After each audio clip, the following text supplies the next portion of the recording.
बिल्लाहि मिनश्शैतानिर्रजीम बिस्मिल्लाहिर्रहमानिर्रहीम। Unique group of institution की तरफ से ऑनलाइन लेक्चर अज़ीज़ तलबा व तालिबात, आपके लिए तालीम व तरबियत का एक सिलसिला है जिसमें मैं प्रोफेसर राजा वाजिद अली जो आपको स्टैटिस्टिक्स यानी शुमारियात पढ़ाता हूँ। हम अपने लेक्चर का आगाज़ इल्म की दुआ से करते हैं, अल्लाह से इल्म मांगते हैं, क्योंकि अल्लाह एक ऐसी हस्ती है जिससे जितना मांगे वो खुश होकर देता है। हर वक्त मांगते रहें, वो खुश होकर देता है। वैसे तो किसी से मांगे तो वो मुंह बना लेता है, वो कोशिश करता है कि किसी तरह इग्नोर करके साइड पे हो जाए, लेकिन अल्लाह एक ऐसी हस्ती है जो ख़ुद कहती है कि मुझसे मांगो, दिन रात मांगो, सब मिल के मांगो, सबको इकट्ठा दूंगा। तो हम इल्म के ख़ज़ानों में से कुछ कतरे कुछ हमें अल्लाह अता कर दे। इन अल्फाज के साथ दुआ याद करते हैं। अल्लाहुम्मा उर्ज़ुक़नी इल्मन नाफ़िअन वासिअन हमीकन। ए अल्लाह, तो हमें ऐसा इल्म दे जो नफ़े वाला हो। ए अल्लाह, उस इल्म की एक ख़ूबी वो वसी हो। ए अल्लाह, उस इल्म की एक ख़ूबी वो गहराई वाला हो। आमीन। हमारी क्लास है सेकंड ईयर, हमारी क्लास सेकंड ईयर है और टेक्स्ट बुक को फॉलो करते हुए हम नॉर्मल डिस्ट्रीब्यूशन को कर रहे हैं। आज तक हम नॉर्मल डिस्ट्रीब्यूशन में 8 सवाल कंप्लीट कर चुके हैं। मैंने आपको पहले दिन बताया था कि हमारे पास एक ट्रायंगल बनती है इस चैप्टर में। ट्रायंगल कैसे बनती है कि प्रोबेबिलिटी या फिर एरिया एक चीज़, दूसरे नंबर पे पॉइंट्स और तीसरे नंबर पे आपके पास क्या था, पैरामीटर।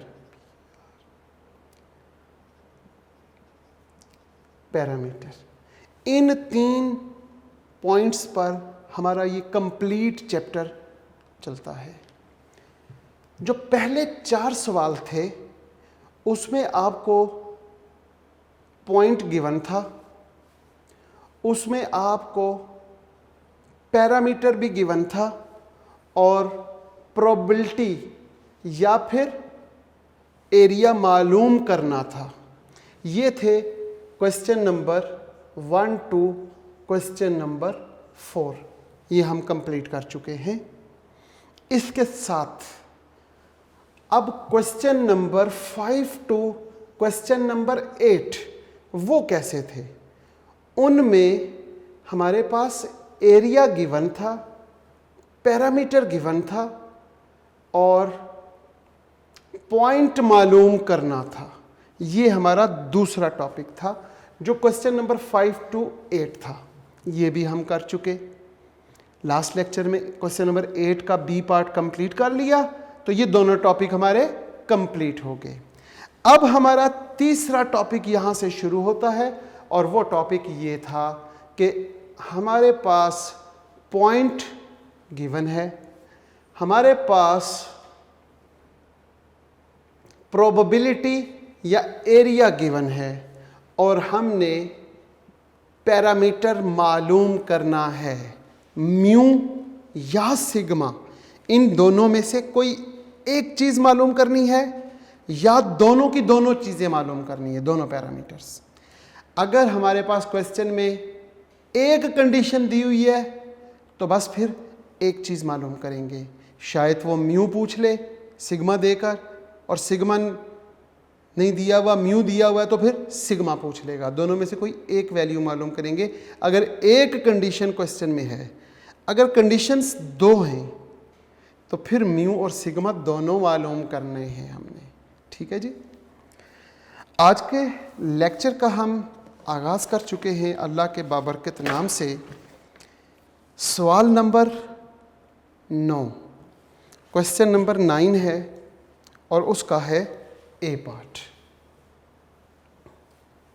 हमारा तीसरा टॉपिक। इससे रिलेटेड हमारे पास कुछ 4 से 5 सवाल होंगे और उसके बाद जो क्वेश्चंस हैं वो फिर इन तीनों टॉपिक्स को मिक्स करके उसने कुछ सवाल पूछे हैं। हम देखते हैं क्वेश्चन नंबर 9, वो क्या पूछ रहा है। The length of items follows a normal distribution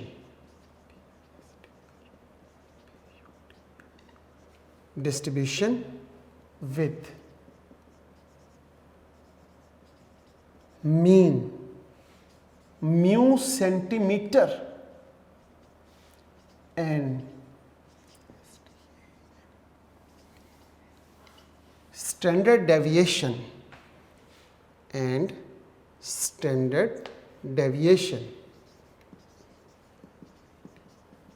deviation 12 centimetre.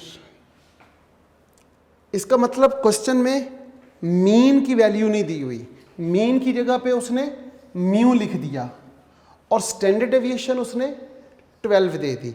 तो यहाँ पे 2 पैरामीटर्स में से एक पैरामीटर उसने क्वेश्चन में दे दिया, एक मालूम करना है म्यू, और कंडीशन भी एक ही दी होगी, 2 नहीं दी होंगी। अगर आप देखें गौर से, it is non that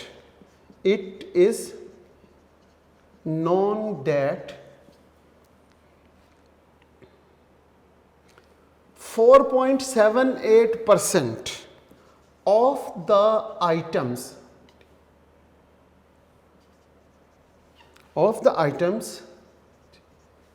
have a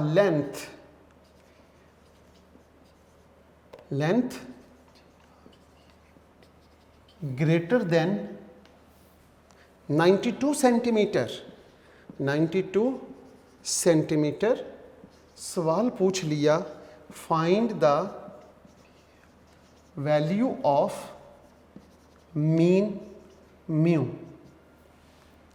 अब जो मैंने बातें आपको लेक्चर शुरू करते साथ ही बताई कि ये चीज़ गिवन होगी, ये चीज़ फाइंड करनी है, ये चीज़ फाइंड करी, वो अब आपको यहाँ समझ आ गई होगी।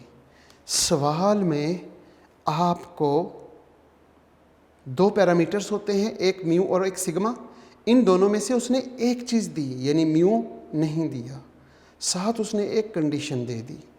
कंडीशन क्या दी है वो यहाँ से शुरू होती है, it is non that 4.78% of the item has the length greater than. अब मैं इस स्टेटमेंट को डायग्राम के मेथड से आपको सिखाने की कोशिश करूँगा। डायग्राम नॉर्मल डिस्ट्रीब्यूशन की डायग्राम आपने इस तरह बनानी है जैसे मैंने आपको सिखाई थी, -∞ टू +∞। दरमियान में हमेशा मीन लिखते हैं। अब हमारे पास मीन कितना है, वो उसकी तो कोई वैल्यू ही नहीं है, वो तो म्यू है, हम उसको म्यू ही लिख देंगे। क्लियर है जनाब। अब हम आगे देखते हैं, इसके पैरेलल z एक्सिस +∞, -∞, यहाँ पे 0।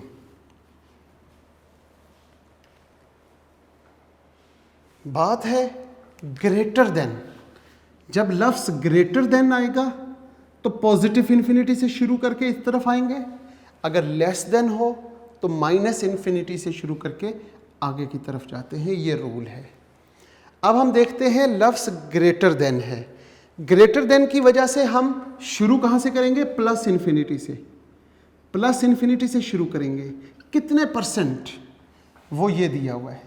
अगर मैं इसको परसेंट में चेंज करूं तो 0.0478 आ जाएगा 100 पे डिवाइड करने से। तो ये एरिया हमारे पास कहाँ पे होगा, सपोज करते हैं कि ये एरिया हमारे पास ये है। यहाँ पे हमारे पास ग्रेटर देन 92 सेंटीमीटर। यहाँ पे x की वैल्यू 92 है और इससे ग्रेटर जो एरिया है वो कितना है 0.0478। 0.0478।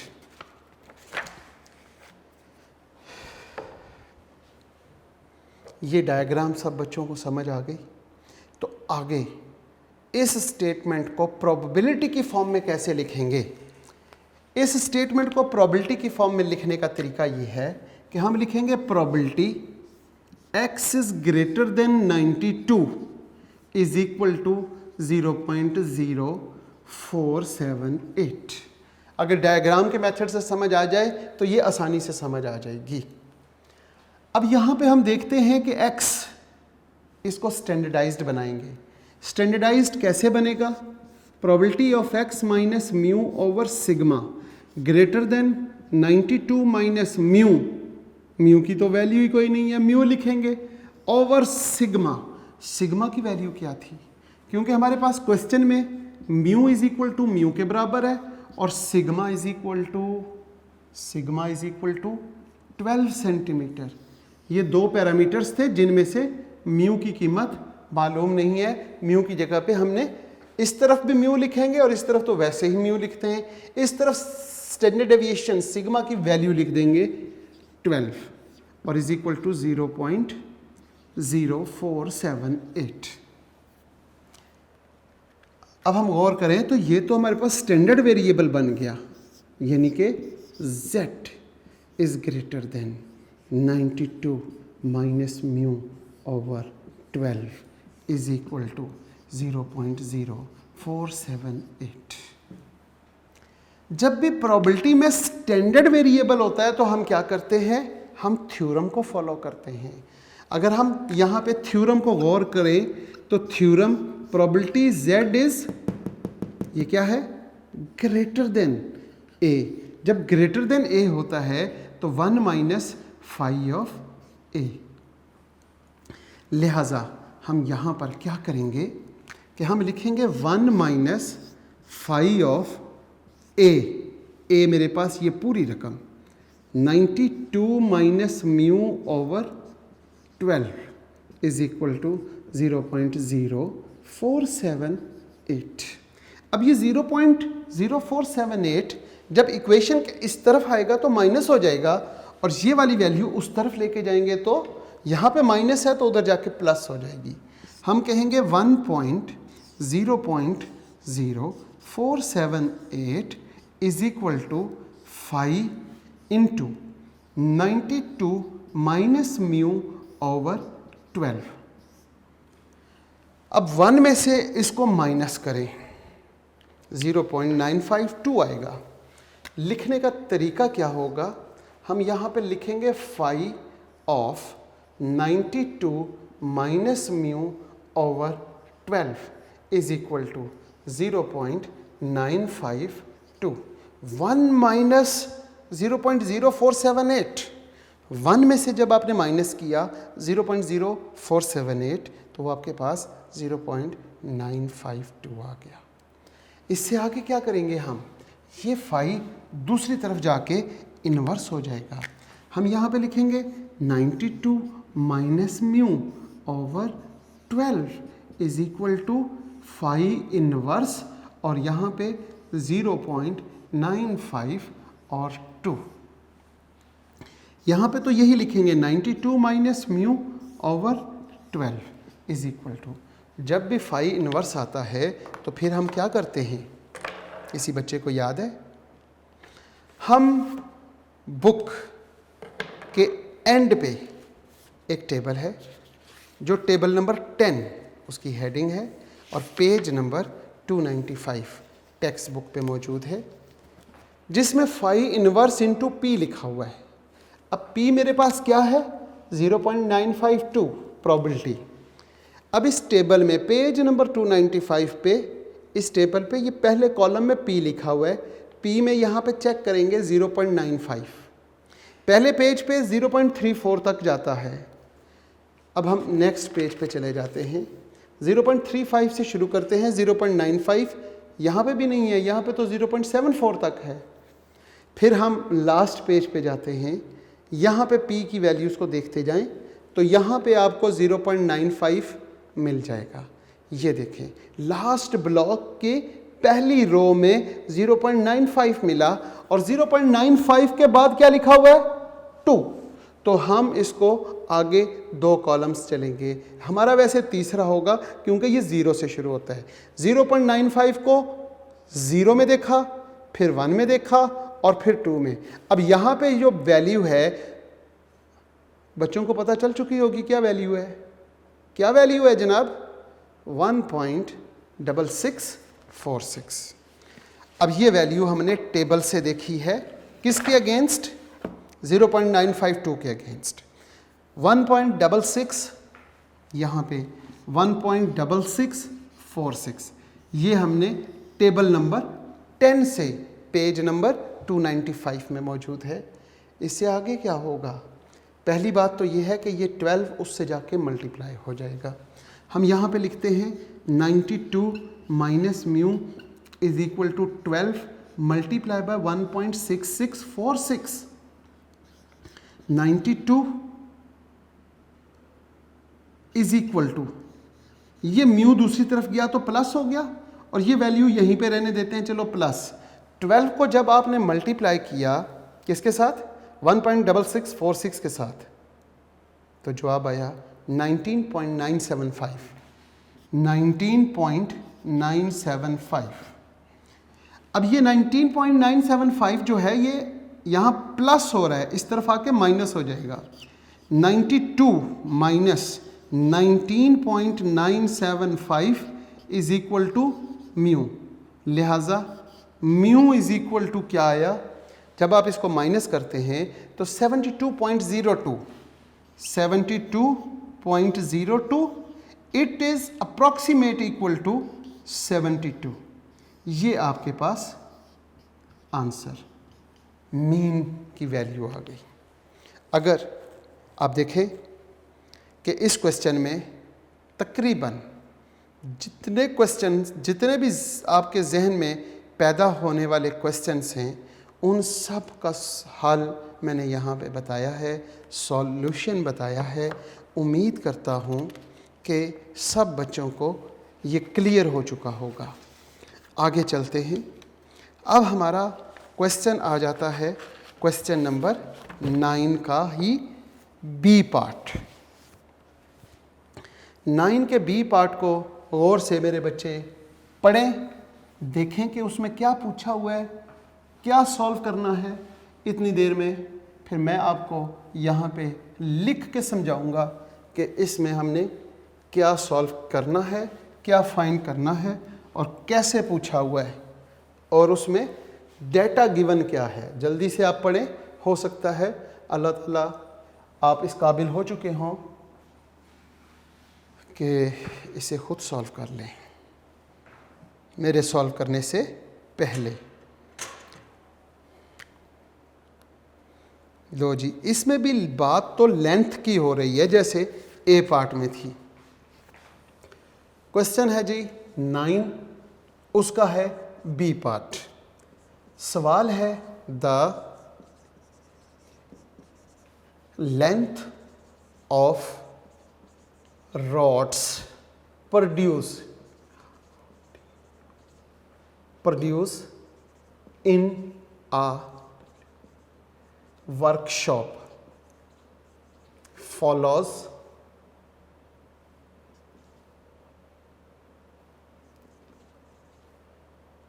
a normal distribution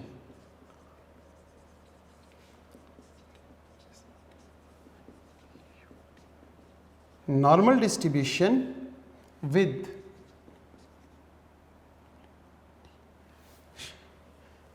mean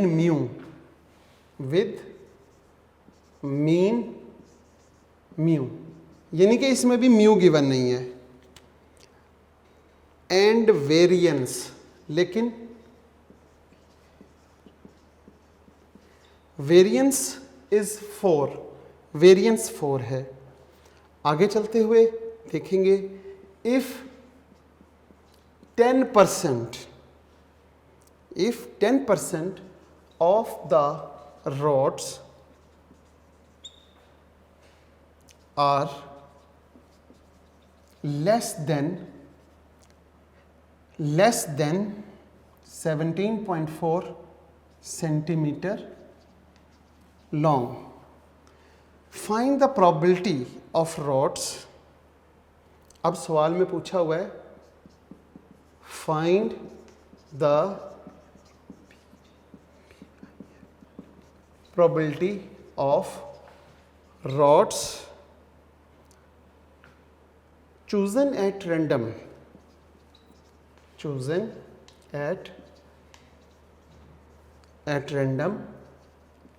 will be between 18 and 23 centimeter ng long. अब जो उसने पूछा है कि बिटवीन 18 एंड 23 मालूम करें प्रोबेबिलिटी, तो ये तो मालूम ही नहीं हो सकती जब तक हमारे पास म्यू की वैल्यू ना हो। इसका मतलब ये हुआ कि इस क्वेश्चन में हम ए पार्ट की तरह म्यू की कीमत पहले मालूम करेंगे। जब म्यू की कीमत मालूम हो जाएगी तो जो पहले 4 सवाल किए थे उनकी तरह हम बिटवीन की वैल्यू भी फाइंड कर लेंगे। सबसे पहले बात solution, mu is equal to mu ही है, sigma square is equal to 4 और सिग्मा इज इक्वल टू 2। मुझे बताने की ज़रूरत नहीं कि सिग्मा 2 कैसे आया, अंडर रूट लेने से ही आया होगा। इसके साथ हमारे पास जो बात है, डायग्राम देखते हैं। Plus infinity to minus infinity, दरमियान में मीन जो मालूम नहीं है म्यू लिखेंगे, यहाँ पे minus infinity plus infinity. 10% of the rod less than, बात है लेस देन की। लेस देन कहाँ से शुरू होगा? लेस देन पॉजिटिव इन्फिनिटी से शुरू होगा या नेगेटिव इन्फिनिटी से? पॉजिटिव इन्फिनिटी से नहीं, नेगेटिव इन्फिनिटी से शुरू करेंगे हम। माइनस इन्फिनिटी से लेस देन हमेशा यहाँ से शुरू करते हैं। और कितने परसेंट? 10%। तो यहाँ से ये सपोज कर लेते हैं कि ये हमारा 10% पोर्शन है और 0.10, और वैल्यू क्या है? 10% of the rods is less than 17.4। X की वैल्यू है 17.4। क्लियर होगी जी बात? अब इसी बात को जब हम प्रोबेबिलिटी की शेप में लिखेंगे तो वो लिखेंगे probability x is less than 17.4 is equal to 0.10। जब ये फॉर्म आ जाए तो इसको स्टैंडर्डाइज्ड कैसे करते हैं? आपके पास ये जो x है इसको लिखेंगे probability of x minus mu over sigma less than, इसमें से म्यू की वैल्यू माइनस करेंगे। 17.4 माइनस म्यू की वैल्यू वो तो नहीं है, म्यू ही लिख लेते हैं, ओवर सिग्मा वो 2 है, इज इक्वल टू 0.10। ये स्टैंडर्डाइज्ड वेरिएबल बन गया, it is z। Probability of z is less than 17.4 minus mu over 2 is equal to 0.10। अब जब भी हमारे पास प्रोबेबिलिटी में z होगा तो हम यहाँ पे क्या करेंगे? थ्योरम को फॉलो करेंगे। Phi of z less than a is equal to 0.10। नहीं सॉरी, यहाँ पे क्या लिखेंगे जब ये लेस देन है? तो फिर हमारे पास यहाँ पे देखा गलती हो गई, यहाँ पे p है और यहाँ पे फाई ऑफ a। इस थ्योरम को फॉलो करते हुए हम यहाँ पे लिखेंगे phi of 17.4 minus mu over 2 is equal to 0.10। अब ये फाई दूसरी तरफ जाके इन्वर्स हो जाएगा। 17.4 minus mu over 2 is equal to phi inverse और यहाँ लिखेंगे 0.10। अब हम क्या करेंगे, जब भी फाई इनवर्स आता है तो हम टेबल नंबर 10 में, पेज नंबर 295 आपकी बुक टेक्स्ट बुक में अगर वो टेबल है तो टेबल में मुझे ज़रा जल्दी से देख के बताएं 0.10 पे फाई इनवर्स की वैल्यू क्या है। लो जी, आप भी देखें और मैं भी देखता हूँ। 0.10 पे वैल्यू जो है वो तो पॉपुलर वैल्यू है और वो है 1.2816। ये हमें बाज़ुकात याद भी हो जाती है।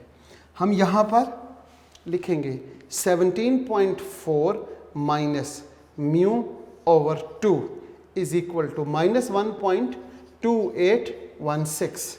अब क्या होगा, इसके साथ 1.2816 के साथ कौन मल्टीप्लाई होगा, जो यहाँ डिवाइड हो रहा है वो उधर जाके मल्टीप्लाई कर देते हैं। हम यहाँ लिखेंगे 17.4 minus mu is equal to minus 1.2816 multiply by 2। 17.4 minus mu is equal to, जब इसे आप मल्टीप्लाई करेंगे तो माइनस 2.5632 आ जाएगा। ये म्यू इक्वेशन के दूसरी तरफ जाएगा तो प्लस हो जाएगा और वो वाली वैल्यू यानी 2.5632 इस तरफ ले आएँ तो प्लस हो जाएगी। 17.4 plus 2.5632 is equal to mu. इसी तरह म्यू इज इक्वल टू, इन दोनों को एडअप करें तो वो आपके पास आ जाएगा 19.96। तो म्यू इज अप्रॉक्सीमेट इक्वल टू 20। हालांकि क्वेश्चन में म्यू की वैल्यू फाइंड करने के लिए कहा ही नहीं हुआ। क्वेश्चन में तो सिंपल ये कहा हुआ है फाइंड, मालूम करें probability of rods chosen at random will between 18 and 23। ये जो प्रोबेबिलिटी है ये मालूम तब होगी जब म्यू की कीमत मालूम होगी। सबसे पहले हमने इस क्वेश्चन में म्यू की कीमत मालूम की, वो आ गई 20। अब हम अपने क्वेश्चन की जानब चलते हैं, यहाँ से इसे रेस कर लेते हैं।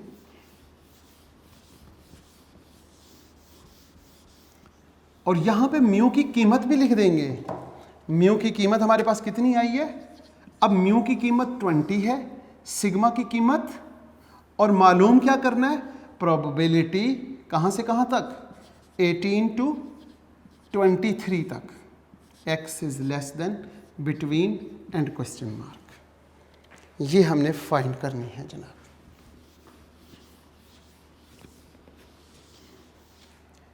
ये कैसे फाइंड करेंगे, ये हम पहले 4 सवालों में सीख चुके हैं। पहले 4 सवाल जिनमें पॉइंट्स गिवन थे और पैरामीटर्स गिवन था, और मालूम क्या करना था हमने, प्रोबेबिलिटी, एरिया। ये वो क्वेश्चन बन गया क्योंकि ये पैरामीटर गिवन नहीं था, वो हमने मालूम कर लिया। अब ये दोनों पैरामीटर गिवन है और ये 2 पॉइंट्स गिवन है और प्रोबेबिलिटी, एरिया मालूम करना है। अगर मैं डायग्राम की तरफ चलूँ तो डायग्राम में जैसे ये शेडेड एरिया किया है तो ये 0.10 पहले से मौजूद है, पहले से क्वेश्चन में गिवन है। लेकिन अब जो हमारे पास नया क्वेश्चन बना वो ये है कि हमारे पास डायग्राम, नॉर्मल डिस्ट्रीब्यूशन, ये -इन्फिनिटी, ये +इन्फिनिटी, दरमियान में मीन कितना है जनाब, वो हम फाइंड कर चुके हैं 20। अब 18 कहाँ पर है, इस लाइन पर 18 20 से पहले ही होगा। यहाँ पे x1 है, वो है 18, यहाँ पे x2 है और वो क्या है 23। और इन दोनों वैल्यूज़ के बिटवीन हमने एरिया फाइंड करना है। हमने एरिया क्या करना है, फाइंड करना है जनाब, इन दोनों वैल्यूज़ के दरमियान। ये इसकी डायग्राम है। अब हम देखते हैं कि जब भी हमें प्रोबेबिलिटी के अंदर 18 less than x less than 23, अब इस x को क्या करते हैं, हम स्टैंडर्डाइज्ड बनाते हैं। x को स्टैंडर्डाइज्ड बनाने का तरीका, x में से म्यू को माइनस कर दें और सिग्मा पे डिवाइड कर दें। और वही काम आपने 18 के साथ करना है, वही काम 23 के साथ करना है। 18 माइनस यहाँ पे लेस देन x माइनस और यहाँ पे लेस देन 23 माइनस, और ये ब्रैकेट क्लोज। माइनस यहाँ पे म्यू करना है, यहाँ पे म्यू की वैल्यू 20 और यहाँ पे भी 20। इसको डिवाइड करते हैं सिग्मा पे ताकि ये स्टैंडर्डाइज्ड बन जाए, लेकिन इसको डिवाइड करेंगे सिग्मा की वैल्यू पे और इसको भी सिग्मा की वैल्यू पे डिवाइड कर दिया। जब आप डिवाइड करेंगे तो क्या होगा? 18 माइनस 20, 18 में से 20 को माइनस करें, जवाब आ जाएगा -2। -2 को जब 2 पे डिवाइड करेंगे तो फाइनली आंसर आ जाएगा -1। हम यहाँ पे क्या लिखेंगे? प्रोबेबिलिटी -1 लेस देन, ये z बन चुका है। अब 23 माइनस 20, आंसर आ गया 3। अब 3 को 2 पे डिवाइड करें तो क्या जवाब आएगा? 3 को 2 पे डिवाइड करने से आंसर आता है 1.5। तो यहाँ पे 1.5 लिख लेते हैं। अब जैसे ही हमने देखा कि ये प्रोबेबिलिटी है, प्रोबेबिलिटी में वेरिएबल स्टैंडर्डाइज्ड है, z है। हम इस z स्टैंडर्डाइज्ड बनाते ही इसलिए ताकि हम थ्योरम को फॉलो करें। थ्योरम क्या कहता है? यहाँ पे हमें थ्योरम कहता है probability of a less than z less than b is equal to phi of b minus phi of a। Phi of b minus phi of a, ये जो स्मॉलेस्ट वैल्यू होती है वो a होती है और जो बिगेस्ट या ग्रेटेस्ट वैल्यू होती है वो b होती है, दोनों में से। इस थ्योरम को फॉलो करते हुए हम यहाँ पे क्या लिखेंगे? फाई ऑफ 1.5 और माइनस फाई ऑफ -1। अब ये देखें यहाँ पे फाई लिखा हुआ है और आगे ब्रैकेट में वैल्यू लिखी हुई है। अगर ये फाई इनवर्स होता तो हम टेबल नंबर 10 में देखते। अब यहाँ इनवर्स नहीं है, यहाँ पे भी इनवर्स नहीं है। जब इनवर्स नहीं होता तो टेबल 9 में देखते हैं। ये z की वैल्यूज़ हैं, तो z की वैल्यू टेबल 9 से देखते हैं। टेबल 9 पे जाएं और उस पे देखें 1.5। जब आपने 1.5 को देखा तो आपके पास जवाब आ गया 0.93319। और जब आपने देखा किसमें? -1 में, तो वो जवाब आ गया 0.15 है। 0.0 नहीं, 0.15866। ये आपने देख लिया टेबल नंबर 9 पे और पेज नंबर 292 पर। हाँ जी, 292 पेज पर है। इन दोनों को आपस में माइनस कर दें। जब आप इन दोनों को माइनस करेंगे तो जवाब आएगा 0.77453। ये आपका आंसर है जो आपने एरिया मालूम करना था। ये था हमारा आज का क्वेश्चन नंबर 9 का ए पार्ट और 9 का बी पार्ट। इसके साथ हम चलते हैं क्वेश्चन नंबर 10 का ए पार्ट। एक्सरसाइज 10.2 है, नॉर्मल डिस्ट्रीब्यूशन चैप्टर का नाम है और हम इसमें तकरीबन 9 क्वेश्चन कर चुके हैं। अब हम 10वें सवाल की तरफ चलते हैं।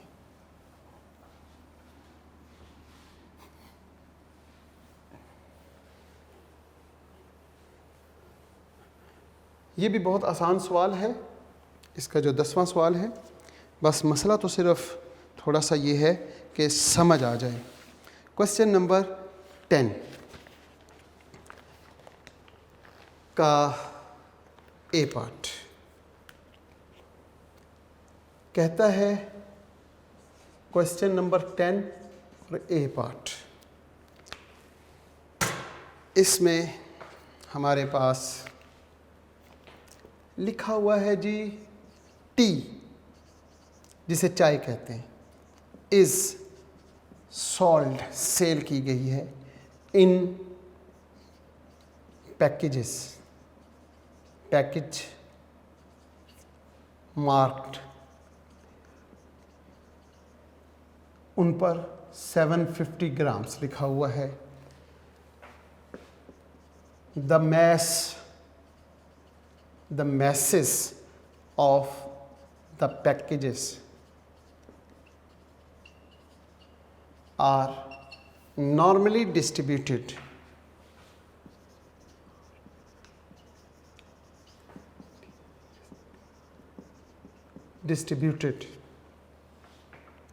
with mean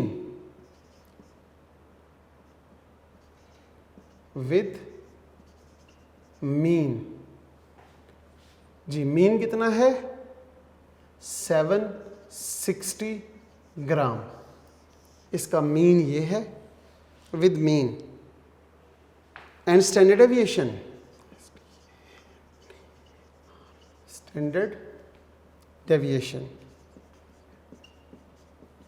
standard deviation sigma.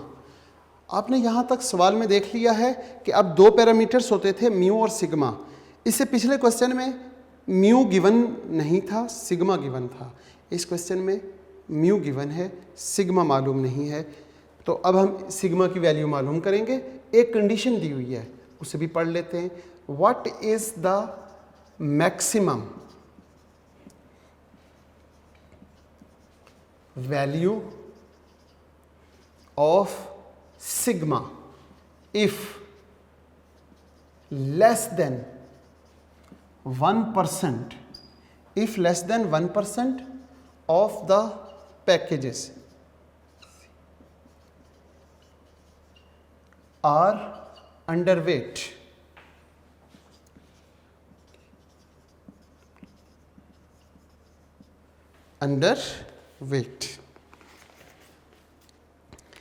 इसी चीज़ को हम सीखते हैं डायग्राम से। पहले हम ये लिख लेते हैं कि म्यू कितना है। मीन है 760 और सिग्मा वो मालूम नहीं है, वो सिग्मा ही है। डायग्राम बनाते हैं जनाब नॉर्मल डिस्ट्रीब्यूशन की।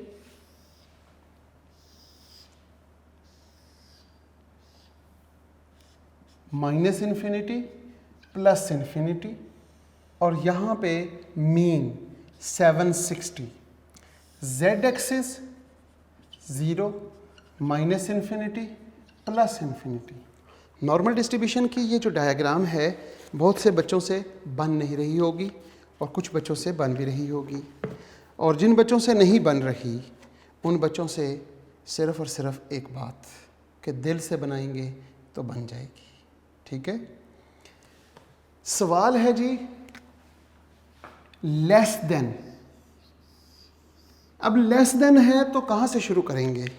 माइनस इन्फिनिटी से या प्लस इन्फिनिटी से? जब लेस देन होता है तो माइनस इन्फिनिटी से, जब मोर देन होगा तो प्लस इन्फिनिटी से। हम माइनस इन्फिनिटी से शुरू करते हैं। कितने परसेंट? ओनली 1%। तो ये एरिया हमारे पास कितना है? 1%। 1% कितना होता है? 0.01। और यहाँ पे x की वैल्यू क्या दी हुई है? Less than 1% of the packages are under weight. Under weight, असल में वेट कितना था हमारे पास? जो पैकेट था उसका वेट कितना था? वो था 750। उसने मेंशन किया हुआ है कि जो हम चाय की जो पैकेट है उसको सेल करते हैं और उसके ऊपर मार्क्ड है 750, 750। अब अंडर वेट कब होगा? उस पे लिखा हुआ 750, लेकिन 750 से कम। तो अंडर वेट यहाँ पे फिर 750 लिख लेंगे हम, 750 और 750 से कम। अब हम इस बात को जो हमने डायग्राम में शो किया है, इसको प्रोबेबिलिटी की फॉर्म में कैसे लिखेंगे? हम लिखेंगे probability x is less than 750। 750 से जो कम है उसकी प्रोबेबिलिटी 0.01 है। सिंपल। ये स्टेटमेंट कोई बच्चा सही लिख ले तो आगे क्वेश्चन गलत नहीं होगा, लेकिन हमारे होनहार तालिब इल्म आगे भी गलतियां कर बैठते हैं। चांस नहीं है गलत होने का, लेकिन फिर भी हम यहाँ पे देखें, पहले सवाल से लेके अब तक कर क्या रहे हैं? अपना वेरिएबल जो x है इसको स्टैंडर्डाइज्ड बनाएं। क्या स्टैंडर्डाइज्ड बनाना आया अब तक? जो वेरिएबल x है उसमें से किसको, मीन को माइनस करें और स्टैंडर्ड डेविएशन पे डिवाइड कर दें। इसका मतलब हम यहाँ पे क्या करने जा रहे हैं? x माइनस मीन म्यू और standard deviation sigma less than, यहाँ पे 75 है, 750, इसमें से किसको माइनस करना है? इसमें से मीन की वैल्यू को, ये जो मीन है इसकी वैल्यू क्या है? 760। हम यहाँ पे लिखेंगे 760 ओवर डिवाइड किस पे करना है? सिग्मा की वैल्यू पे। सिग्मा तो मालूम ही नहीं है, तो सिग्मा की जगह पे हम सिग्मा ही लिख लेते हैं और इज इक्वल टू 0.01। अब ये कोई मुश्किल काम तो नहीं है। पहले सवाल से लेके हम 9 सवाल तक यही काम तो करते रहे हैं कि स्टैंडर्डाइज्ड वेरिएबल बनाने के लिए ये काम करते हैं। अब ये बन गया स्टैंडर्ड वेरिएबल यानी कि z, ये वाला z। Probability z less than 750 minus 760 is equal to -10 over sigma is equal to 0.01। अब इससे आगे मैंने क्या कहा हुआ है कि जब प्रोबेबिलिटी में स्टैंडर्डाइज्ड वेरिएबल हो तो हम क्या करेंगे? हम थ्योरम को फॉलो करेंगे। थ्योरम क्या कहता है? Probability of z less than a is equal to phi of a, bracket भी लिखेंगे। इसका मतलब है यहाँ पे हम लिखेंगे फाई ऑफ a। a मेरे पास क्या है? -10 over sigma is equal to 0.01। 0.01। अब ये फाई दूसरी तरफ जाकर क्या होगा?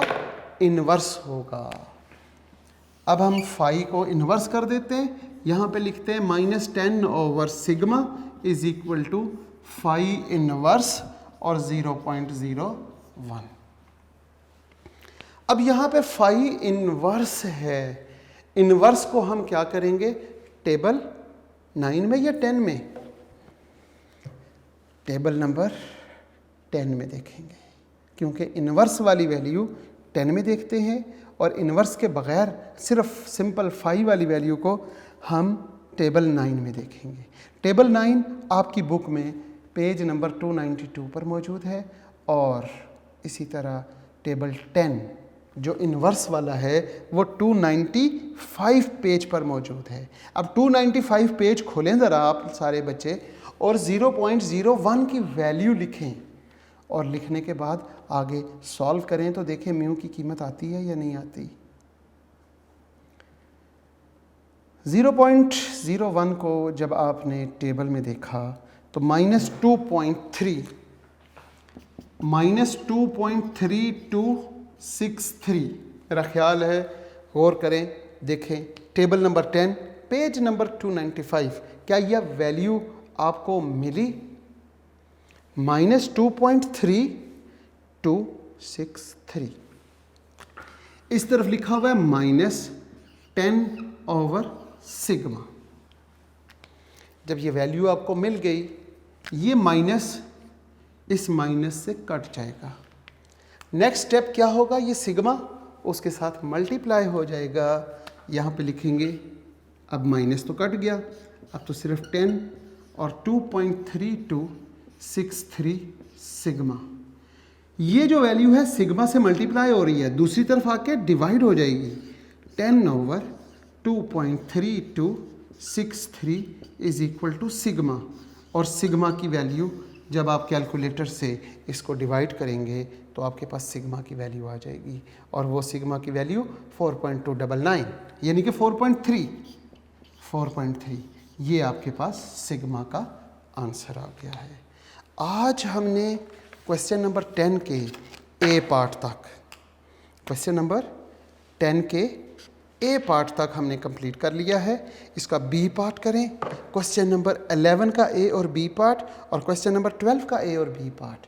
ये 4 सवाल ऐसे हैं कि इन 4 सवालों में से एक पार्ट लाजमी लॉन्ग क्वेश्चन में आता है। तो ट्राई करें क्वेश्चन नंबर 12 तक।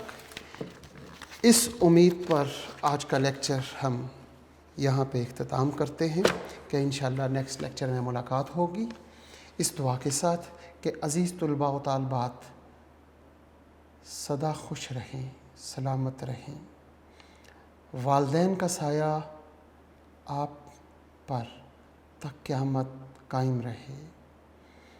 एक जो हकीकत है ख़ात्मा, मौत, जब वो लम्हा आए तो हमारा ख़ात्मा बिल ईमान हो। और वो कैसे होगा? जब हमारी ज़बान पे आखिरी वक्त कलमा जारी हो जाए, ला इलाहा इल्लल्लाह मुहम्मदुर रसूलुल्लाह सल्लल्लाहु अलैहि वसल्लम। आज का लेक्चर का इख्तिताम करते हैं। बहुत शुक्रिया। अल्लाह हाफ़िज़।